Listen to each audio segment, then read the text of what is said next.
Assalomu alaykum hurmatli obunachilar, aka-ukalar, yurtdoshlar, musofir yurgan aka-ukalar. Mana navbatdagi high-tech fasolida 2 qavatli 2 lisdan bo'lgan darvozamizni Farg'ona viloyati Bag'dod tumaniga olib kelib o'rnatdik.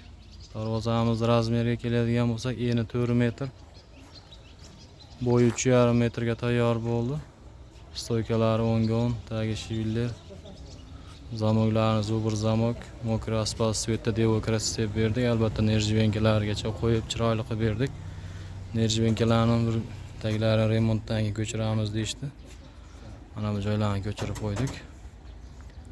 Darvozamizni yaqinroqdan ko'rsatamiz. Zamoklar yaxshi ishlab turibdi, xudo xolasa. Zamoklariga garantiyalar bor. Uzoq yil xizmat qiladi.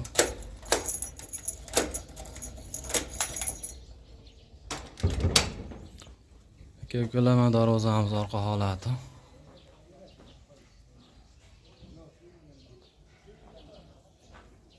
Darvozamizni 1 kvadratini 1.200.000 so'mdan tayyorlab berdik. Общий summasi 4 metrga 3,5 metr joy. 17 million so'mga tayyor bo'ldi. Kimga shunday darvozalar kerak bo'lsa, pastdagi nomerlarga aloqaga chiqaverasizlar. O'zbekiston bo'ylab xizmat ko'rsatamiz. Bu narx ichida Toshkent vodiy bo'ylab dostavka ustanovka bor. Voha tomonlarga kelishamiz. Assalomu alaykum. Aka-ukalar, sog' bo'lasiz, salomat bo'lasiz.